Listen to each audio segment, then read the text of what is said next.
Hi there, welcome back with me, Christina Wijaya.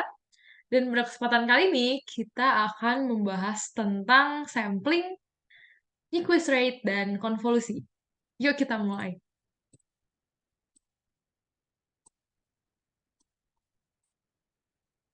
Jadi, sampling adalah pencuplikan nilai atau angka suatu sinyal yang dilakukan secara periodik. Em, ini tuh gunanya untuk mengkonversi sinyal analog menjadi digital. Buat apa? Karena manusia itu kan mendengarnya secara analog nih, yang di sekitar kita tuh analog. Tapi kalau untuk diolah oleh komputer, kita harus mengubah sinyal analog tersebut menjadi sinyal digital. Karena komputer tentunya bekerja dengan biner, 0 dan 1. Jadi sinyal analog yang semulanya banyak angka itu, yang kayak kurva melengkung itu, harus diubah menjadi suatu angka yang nyata, kayak biner itu, 0101 gitu. Jadi kita harus mengubahnya dulu dengan pertama-tama melakukan sampling. Nah, jadi sinyal sampling itu dinyatakan dengan rumus ini nih.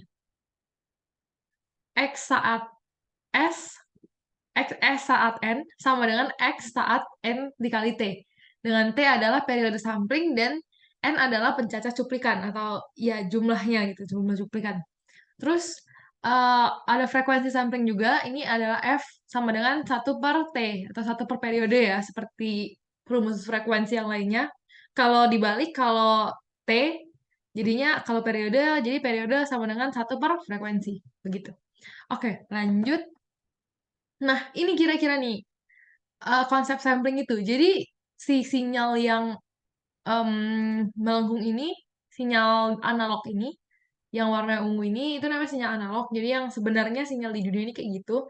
Terus nanti kita harus ubah nih, jadi titik-titik yang ada di centang-centang ini, supaya dia tuh bisa pasti nilainya berapa untuk setiap satuan waktu, gitu. Jadi kayak konsep sampling ini bakal menentukan titik-titik ini, begitu. Terus lanjut, jadi caranya tuh kayak gini. F dikali G. Jadi ini yang sinyal analog tadi, F, terus dikali G. G um, G ini fungsi yang bakal memotong si F ini, gitu. Jadi di sini ada um, satuan waktunya yaitu 0, 0,5, 1, jadi 0,5 detik, 1 detik, 1,5 detik, 2 detik, dan seterusnya. Dan yang N ini hitungannya, jadi kayak cuplikannya tadi berapa. Jadi ini tuh ditentuin kayak kalau kita tuh mau mengubah sinyal analog ini jadi beberapa bagian sih. Kan kalau nyatanya di dunia ini kan kayak tak terhingga gitu kan. Jadi kayak setiap sepersekian detik itu bakal selalu ada nilainya. Tapi kalau di komputernya nggak bisa kayak gitu. Jadi kita harus ubah jadi beberapa satuan waktu tertentu yang kita tentuin. Misalnya kalau di sini tuh 0,5 sekon. Nah, jadi di setiap 1 detik terdapat 2 cuplikan di sini. Karena dibagi jadi 0,5 sekot gitu. Nah, jadi nanti si F sama si G ini bakal kita kalikan supaya kita punya nilai yang pasti untuk setiap sampling, untuk setiap sampel. Begitu. Nah, jadi kita bakal gabungin jadi seperti ini nih. Jadi pas dikaliin si F sama G tadi, ketemu kan? Jadi si yang fungsi G tadi bakal memotong F di titik yang mana. Seperti yang ini, 0,5 bakal memotong di titik yang ini, 1 sekon bakal di titik yang ini, dan seterusnya. Nah, jadi dengan melakukan sampling ini, kita akan mendapatkan ini. Nah, yang ini bagian konvolusi ya. Jadi dengan melakukan sampling yang bagian konvolusi ini, kita bakal mendapatkan ini, mendapatkan titik-titik yang ini, yang merah-merah ini. Jadi untuk satuan waktu yang kita tentukan durasinya itu, kita akan tahu di titik itu sinyalnya itu berapa berapa volt kalau di sini. Begitu ya. Nah, terus lanjut. Ini tuh ilustrasi konversi sinyal analog ke sinyal digital dengan sampling dan interpolasi dari sinyal digital ke sinyal analog lagi. Jadi, setelah kita ubah si sinyal analog itu jadi sinyal digital ini tanpa garis ya, jadi cuma titik-titiknya aja, garisnya cuma pembantu aja supaya lebih jelas. Jadi ini kayak discrete.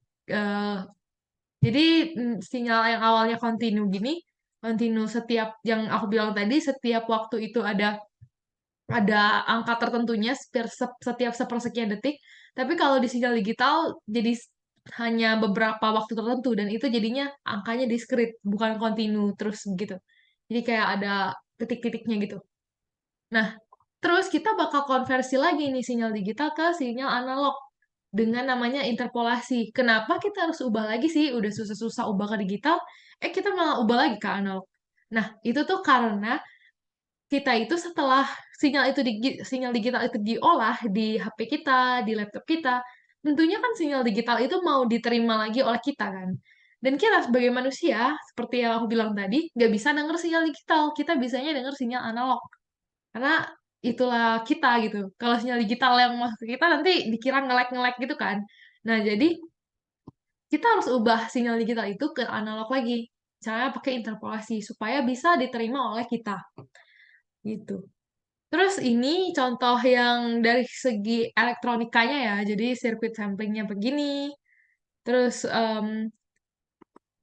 ini juga ada yang lebih lebih ribetnya yang kayak gini gitu. Ini sekali lewat aja. Terus lanjut nih, kuantisasi. Kuantisasi itu proses pembulatan angka hasil sampling ke dalam sejumlah level yang terbatas. Ini kita mau ngubah si sinyal kurva tadi jadi bentuk yang kayak gitu. Yang ada kayak naik turun kayak tangga gitu deh. Supaya dia lebih kelihatan lah gambarnya bakal naik turunnya gimana gitu. Nah, jadi ini tuh dinyatain dengan XQ pada N sama dengan Q pada XS pada N. Dan Q ini fungsi pembulatan, jadi kita bulatin. Jadi supaya kelihatan grafiknya tapi dalam bentuk kayak tangga gitu. Jadi ini contohnya, jadi setelah dimasukin ke rumus tadi, jadinya dapatnya segini. Di sini kita bisa lihat kalau di sini ada dalam satu detik terdapat 2 sampel dan setiap sampel itu punya nilai yang terdiri dari 3 bit, 3 digit angka 01 ini atau disebut 3 bit gitu. Nah, ini konversi sinyal digital ke analog tadi interpolasi tadi. Terus yang ini tentang bitrate, bit per detik ya. Jadi sampel sampel yang dihasilkan yang tadi, sampel yang dihasilkan tuh yang ini 1, 2 itu yang M. Itu per detiknya berapa. Jadi kalau yang ini tadi, jadinya kan sampelnya per detik itu ada 2. Jadi 2 sampel per detik dikali bit sampel. Bitnya tadi berapa? Ada 3. Jadinya 2 sampel per detik dikali 3 bit per sampel. Berapa tuh jadinya? Kita tulis ya. Jadi tadi ada 2 sampel, 2 sampel per detik dikali 3 bit per sampel.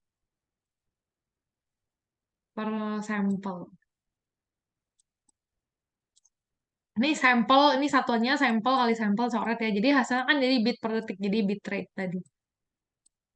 Berarti ini tinggal kita kaliin aja. 2 kali 3. Karena bawahnya kan 1 detik, 1 sampel. Jadinya 6. Jadi dari yang grafik tadi itu 6 bit per detik. Jadi bit rate-nya 6 gitu. Atau dengan kata lain, si sampel yang dihasilkan per detik ini namanya sampling rate. Dan bit per sampel itu namanya bit kuantisasi per sampel gitu. Lanjut nih. Nah, ini contoh-contoh dari bitrate ya. Jadi ada suara itu sampling rate-nya 8 kHz, kuantisasinya itu 8 bit per sampel. Jadi bitrate-nya tinggal dikali aja nih. Jadi 64 kilobit per second. Kayak yang tadi ya rumusnya. Sampling rate dikali bit kuantisasi per sampel. Jadi dikali aja. Yang ini juga sampling rate-nya kalau CD audio itu 44,1 kHz dikali kuantisasinya yaitu 16 bit per sampel. Jadi ada 2 nih. Ada yang mono, ada stereo. Jadi yang mono itu 706 kilobit per second. Kalau yang stereo itu 1,4 megabit per second. Nah, terus ada TV HD. TV HD ini yang biasa kita kenal sebagai Full HD gitu. Jadi soalnya kalau HD aja itu nggak segini ya. HD aja itu 720 megapiksel. 720p pixel, 720 pixel dikali 1080 pixel gitu. Nah, jadi yang ini full HD ini 1920 pixel dikali 1080 pixel. Nah, ini kuantisasinya itu 12 bit per pixel. Jadi bitrate-nya itu 24,88 megabyte per frame gitu. Terus jadinya ini artinya ada 24,88 megabyte megabyte titik-titik megabit pixel itu per frame. Jadi kayak banyak banget gitu dalam satu frame. Terus ada AAC ini M4A lah ya. Ini kayak ya kayak lagu-lagu gitu lah, tapi yang formatnya AAC atau M4A. Ini sampling rate-nya 48 kilohertz. Terus kuantisasinya itu 3 bit per sampel. Jadi bitrate-nya itu, tinggal kali aja lagi, 144 kilobit per second. Terus ini Nyquist Ray. Jadi ada seorang peneliti namanya Henry Nyquist. Ini dari Prancis ya. Jadi kalau saya nyebutin namanya agak salah itu maafin ya. Soalnya saya nggak tahu bahasa Prancis. Terus jadinya ini dia tuh menyebutkan bahwa frekuensi sampling harus minimum 2 kali lebih besar dari frekuensi maksimum sinyal yang disampling. Dan jika frekuensi sampling lebih kecil, maka dapat menghasilkan aliasing. Loh, aliasing apa? Aliasing itu adalah istilah untuk menjelaskan munculnya sinyal lain akibat proses digitalisasi. Aliasing dapat ditemukan pada domain spasial dan temporal. Maksudnya gimana sih? Jadi misalnya nih, tadi kan dibilang kalau frekuensi samplingnya lebih kecil, dia tuh bakal menghasilkan aliasing. Jadi dia tuh kayak lebih kecil itu bakal kayak ada gelombang lain yang ikut terbentuk akibat itu. Jadi kayak yang ini, jadi dia tuh kayak ada gelombang utama sama yang titik-titik ini. Jadi ada dua. Jadi setiap lingkaran ini kayak tabrakan itu aliasing. Jadi bakal kayak agak aneh gitu loh audionya gitu. Begitu. Nah, terus ini nih yang lebih jelas lah ya dari aliasing yang biasa kita lihat, tapi ini bukan audio, tapi ini jadi gambar. Moir effect. Moir effect ini salah satu contoh dari aliasing. Ini tuh terjadi kalau sampling rate tidak cukup tinggi yang kayak tadi lah ya. Nah, ini tuh kayak gini. Pernah kan lihat yang kayak gini? Ini aja kalian pasti lihatnya udah aliasing. Jadi kalau kita lihat baju yang garis-garis banyak banget gitu kan, terus atau ada pola pokoknya garis-garis kotak-kotak yang hitam putih gitu. Nah, itu tuh kita bakal kayak susah menangkap itu loh. Jadi kayak bikin pusing dan bikin kayak kayak gini. Kayak gitu. Jadi ini salah satu contoh dari aliasing gitu. Jadi ketika sampling rate-nya tidak cukup tinggi untuk menangkap frekuensi dari sebuah pola. Jadi kayak mata kita juga bisa tidak cukup tinggi untuk menangkap frekuensi sebuah pola gitu. Terus di sini ada filtering. Filtering itu proses untuk menghilangkan sinyal yang tidak diinginkan seperti noise dan mengambil bagian dari sinyal yang berguna saja. Di sini ada dua jenis yaitu filter analog dan filter digital. Ini menggunakan komponen sirkuit elektronik seperti resistor, kapasitor, dan operational amplifier. Dengan filter digital menggunakan komputasi digital pada suatu sinyal yang sudah disampling atau dikuantisasi.